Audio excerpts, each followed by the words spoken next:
काय तुमचं? संगीता भारत सोनवणे, राहणार बावडा. मला मणक्याचा गॅप सांगितला होता आणि दोन्ही खूप दुखत होतं. चालायला खूप त्रास व्हायचा.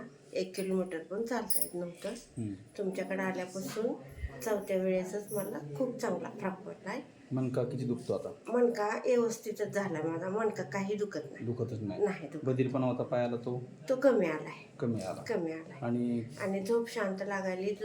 भूक लागायला लागली. भूक लागत नव्हती लागत भूक. आणि सारखं मळमळायचं, जीभ जड यायची. हो.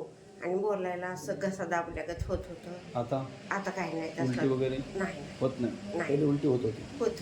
होत नव्हती पण येत होती. असं कोरडी आता नाही होत. नाही. आणि जेवणाला चव आली. बरं. आधी सगळी बेचव होती. जिभेला चव नव्हती. नव्हती चव. बरं. किती वेळाची? आधी 7ची वेळ. हां.